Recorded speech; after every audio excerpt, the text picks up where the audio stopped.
आज हम लोग इस क्लास में डिस्कशन करेंगे कुछ सीरीज का क्वेश्चन, और ये क्वेश्चन आप लोगों के एग्ज़ाम में पूछा गया क्वेश्चन है, खासकर जो टीजीटी और पीजीटी का तैयारी कर रहे हैं और अदर कम्पिटिटिव एग्जामिनेशन का जिसमें हायर मैथमेटिक्स पूछा जाता है, उसके लिए ये वीडियो बहुत ही यूजफुल है। तो इसको ध्यान से वॉच कीजिए। क्वेश्चन नंबर 6 में है choose correct option AM, GM और HM। तो AM है आपका अर्थमेटिक मीन, GM है ज्योमेट्रिक मीन और HM है आपका हार्मोनिक मीन। तो अगर दो संख्या A और B रहे तो AM क्या हो जाता है? तो AM आपका हो जाता है A + B/2। GM क्या हो जाता है? Square root of AB and HM equal to क्या हो जाता है? 2AB divided by A + B होता है। अब ये तीनों के बीच में हम लोगों को रिलेशन ज्ञात करना है, तो AM - GM लेते हैं। AM - GM, तो AM का value A + B/2 and square root of AB, GM का value A + B - 2 square root of AB/2। इसको लिख सकते हैं रूट A का स्क्वायर प्लस रूट B का whole square minus 2 root A into root B/2, और इसको लिखा जा सकता है root A minus root B का होल स्क्वायर बाई 2। ये हो जाएगा आपका AM - GM, ये greater than equal to zero होगा। किसी भी संख्या का स्क्वायर का मिनिमम वैल्यू 0 होता है या उससे बड़ा होता है, तो यहाँ पर AM - GM greater than equal to 0 होगा। इम्प्लाई डैट ये कितने के बराबर हो जाएगा? AM greater than equal to GM, इसको 1 मान लिए। इसी प्रकार हम लोग यहाँ पर GM - HM करते हैं। GM - HM, तो ये कितने के बराबर हो जाएगा? Square root of AB - 2 AB divided by A + B। तो कॉमन ले लेते हैं root AB by A + B, तो इसके पास AB नहीं था तो A + B लिख दिए, और यहाँ पर रूट A और रूट B हो जाएगा बाय 1। तो इसको लिख सकते हैं हम square root of AB A + B, ये हो जाएगा आपका root A minus root V का होल स्क्वायर, ये फिर ग्रेटर देन इक्वल टू 0 होगा। तो यहाँ से हम लिख सकते हैं कि GM - HM greater than equal to 0। तो GM ग्रेटर देन HM इसको 2, तो 1 और 2 को अगर हम कंबाइंड करें तो हम लोग क्या रिजल्ट प्राप्त कर रहे हैं? AM greater than GM greater than equal to HM। तो यहाँ आपका ऑप्शन नंबर क्या है? AM greater than GM greater than HM। तो ऑप्शन नंबर A होगा। किसी भी इंटीजर के लिए या किसी भी रियल नंबर के लिए अगर A और B दो नंबर हों, तो फिर से हम एक बार समझा दे रहे हैं। अर्थमेटिक मीन और ज्योमेट्रिक मीन का अंतर लिए तो ये कंडीशन प्राप्त हुआ, स्क्वायर हो गया, यानी किसी का भी रियल नंबर का स्क्वायर क्या होता है? या तो 0 के बराबर होता है या 0 से बड़ा होता है। तो यहाँ से एक कंडीशन ऐसे प्राप्त हुआ AM greater than equal to GM, और यहाँ से एक कंडीशन प्राप्त हुआ GM greater than equal to HM। तो दोनों को कंबाइन किए तो रिजल्ट इतना प्राप्त हुआ। और इसी में अगर रहता कि A different from B and A and B are positive, अगर ये पॉजिटिव इंटीजर रहता तो आपका आंसर क्या हो जाता? ऑप्शन नंबर C हो जाता। यहाँ इक्वल टू हट जाता। क्यों इक्वल टू हट जाता? क्योंकि अगर ई पॉजिटिव है, डिफरेंट फ्रॉम 0 है, तो यहाँ पर आपका इक्वल टू नहीं रहेगा। फिर तो इक्वल टू नहीं रहेगा तो इस कंडीशन को फुलफिल करेगा। तो इस तरह का क्वेश्चन नंबर 6 आपका सॉल्व हुआ। नेक्स्ट क्वेश्चन देखते हैं। नेक्स्ट क्वेश्चन है आपका AM, GM and HM the between two positive numbers A and B are equal, then तो क्या बोल रहा है आपका? AM = GM = HM है, तब इस 4 ऑप्शन में से कौन सा सही है? तो अर्थमेटिक मीन का हम लोग जो फार्मूला जानते हैं A + B/2, ज्योमेट्रिक मीन का जो फार्मूला जानते हैं square root of AB, and harmonic mean का जो फार्मूला जानते हैं ये क्या हो जाता है? 2AB divided by A + B होता है। तो तीनों के बीच रिलेशन क्या यहाँ पर? तो तीनों अगर बराबर है तो तीनों तभी बराबर हो सकता है। अभी हम एक रिलेशन भी बताए थे, AM greater than equal to GM greater than equal to HM। और सब में root A minus root B आ रहा था का होल स्क्वायर दोनों में आया था और ग्रेटर देन इक्वल टू 0 ले रहे थे। अगर इक्वल टू है यानी अगर root A minus root B का होल स्क्वायर इक्वल टू 0 है तो कहने का मतलब ए और बी का वैल्यू बराबर है। यहाँ से भी अभी जो हम बताए थे, या आप ऐसे भी बना सकते हैं, इसको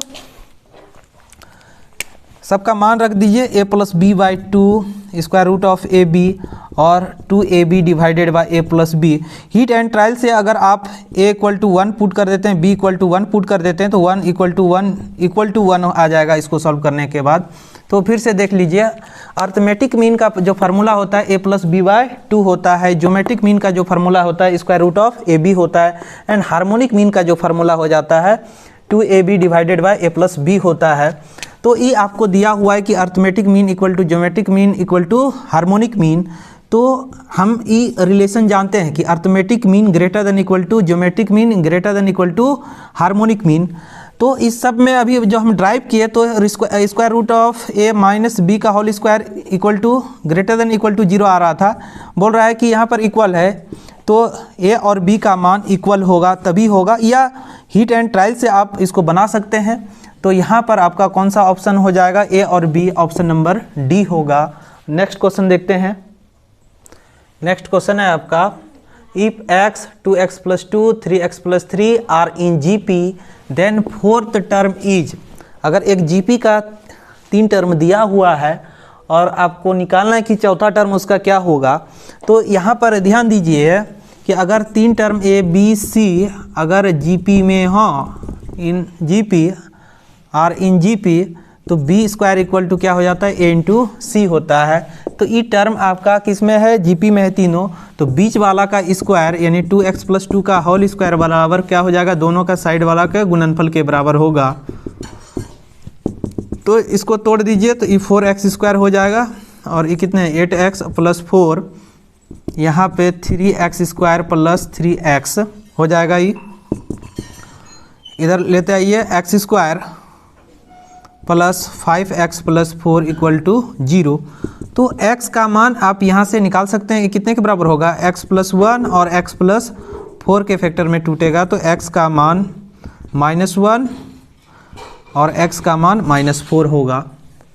x का जो वैल्यू होगा -1 और -4। तो अगर यहाँ पर हम पुट करते हैं,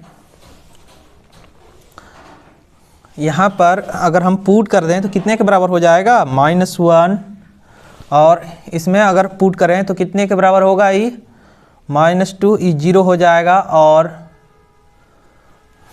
0 तो किसी भी ज्योमेट्रिक सीरीज में होता नहीं है, इसलिए इसको x बराबर -1 लेंगे नहीं, तो x बराबर -4 लेके चलते हैं कि -4, और यहाँ पर कितना हो जाएगा, 4 दूनी 8 प्लस 2 -6, और यहाँ पर 4 तिया 12 -12 प्लस 3 -9।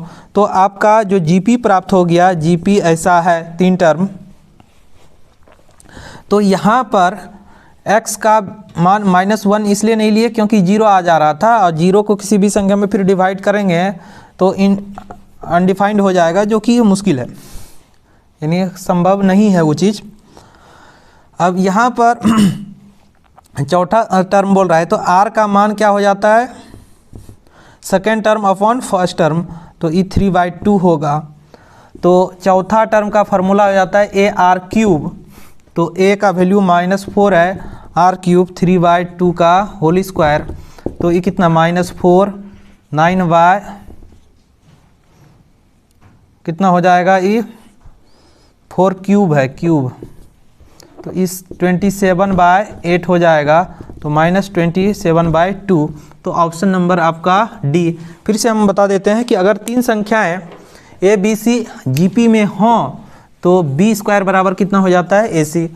तो 2x प्लस 2 का होल स्क्वायर, बीच वाला संख्या यही है, का होल स्क्वायर बराबर इतना, इसको सॉल्व किए तो x का मान -1 और x का मान -4 प्राप्त हुआ।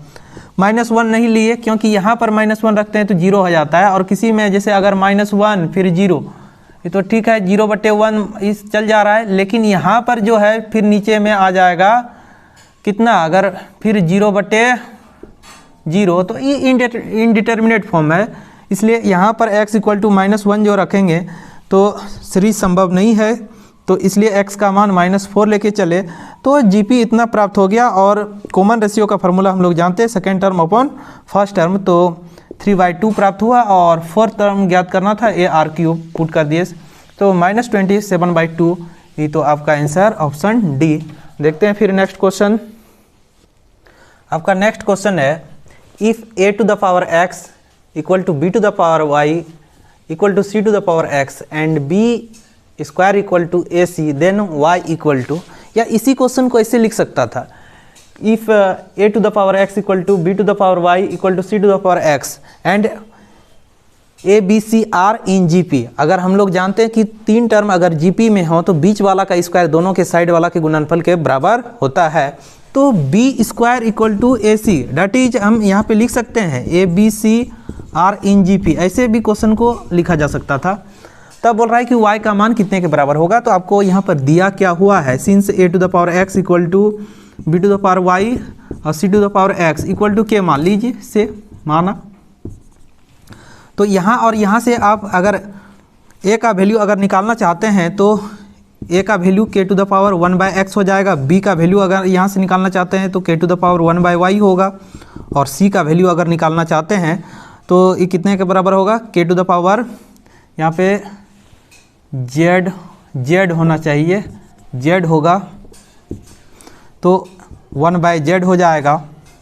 अब देखिए since b square equal to AC है तो यहाँ पर मान रख दीजिए b का value k to the power 1/y पे पावर 2 यानी स्क्वायर, और k to the power 1/x into k to the power 1/z, तो ये हो जाएगा k पे पावर 2/y इक्वल टू, आधार आधार समान रहने पर पावर जुड़ता है तो इतना, देयरफॉर दोनों साइड बेस सेम है तो पावर भी सेम कर लेते हैं, 2/y equal to 1/x plus 1/z। अब यहाँ से y का मान निकालना है तो इसको हम 2/y अभी तो रहने देते हैं, और ई x plus Z divided by xz, और इसको पलटा दीजिए तो ये कितने के बराबर हो जाएगा, y equal to 2xz divided by x plus z। तो कौन सा ऑप्शन हो जाएगा, option number D, option number D. फिर से समझ लीजिए आपको दिया क्या है, ई कंडीशन दिया हुआ है a to the power x equal to b to the power y equal to c to the power z, तो इसी को हम मान लिए k, a का मान यहाँ से निकाल सकते हैं, a का value k to the power 1/x, b का value k to the power 1/y and c to the power c equal to k to the power 1/z, और इस कंडीशन में पुट कर दिए तो इतना प्राप्त हुआ हम लोगों को, और y का मान सॉल्व कर दिए, तो ये आपका ऑप्शन नंबर डी सही हुआ। अब देखते हैं क्वेश्चन नंबर 10। आपका क्वेश्चन नंबर 10 है, the two geometric means between 1 and 64, 1 और 64 के बीच में दो ज्योमेट्रिक मीन प्राप्त करना है। अगर सिंगल ज्योमेट्रिक मीन रहता है a और b के बीच में तो आप GM का फार्मूला जानते हैं, स्क्वायर रूट ऑफ AB, लेकिन यहाँ आपको ऐसा नहीं दिया गया है। यहाँ पर क्या बोल रहा है कि 1 और 64 के बीच में, 1 और 64 के बीच में दो ज्योमेट्रिक मीन ज्ञात करना है, यानी दो संख्या इस प्रकार रखनी है G1 और G2 की ज्योमेट्रिक मीन में आ जाए। तो हम यहाँ पर मान लिए कि दो संख्या G1 G2 इसका क्या है, ज्योमेट्रिक मीन है। तो जानते हैं कि ज्योमेट्रिक मीन क्या होता है, या ज्योमेट्रिक प्रोग्रेशन क्या होता है। ज्योमेट्रिक प्रोग्रेशन उस प्रोग्रेशन को कहते हैं यदि लगातार पदों का अनुपात क्या हो, समान हो, तभी वो क्या कहलाता है, ज्योमेट्रिक प्रोग्रेशन में कहलाता है। तो इसका डिफिनेशन को फुलफिल कराते हैं। यहाँ पर टू कंसेक्यूटिव टर्म का जो रेशियो है वो इक्वल होगा, तो G1/1, और यहाँ पर फिर कितना हो जाएगा, G2/G1 इक्वल टू 64/G2, ऐसे होगा। तो यहाँ पर अगर हम करें तो कितने के बराबर होगा, इसको ले तो G1 का स्क्वायर बराबर हो जाएगा आपका G2, और यहाँ से चलें तो G2 का स्क्वायर बराबर आपका कितने के बराबर हो जाएगा, 64G1 होगा।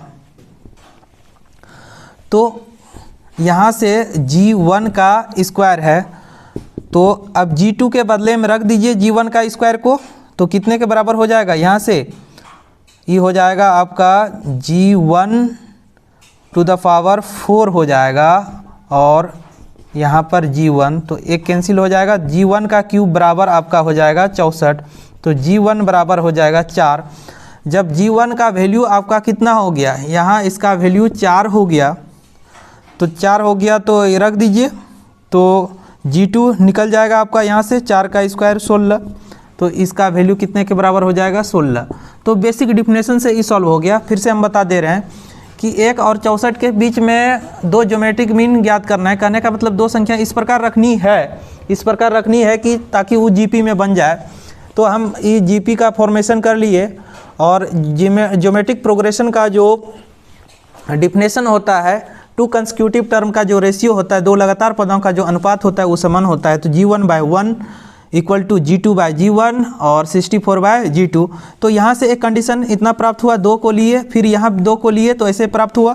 अब यहाँ से G2 का मान रख दिए, G1 का स्क्वायर, तो G1 पे पावर 4 हो गया आपका, इक्वल टू कितना 64 G1, और यहाँ से निकाले तो G1 का वैल्यू 4, और G1 का वैल्यू यहाँ पे रख दिए तो G2 का वैल्यू 16 हो गया। तो 2 नंबर प्राप्त हो गया, कितना 4 और 16, तो ऑप्शन नंबर सी। तो अगर इस प्रकार का आप लोगों को वीडियो पसंद आ रहा हो तो दोस्तों के बीच वीडियो को शेयर कीजिए, लाइक कीजिए, और अभी तक मेरे चैनल को आप सब्सक्राइब नहीं किए हैं तो सब्सक्राइब भी कर लीजिए। पूरा वीडियो देखने के लिए धन्यवाद।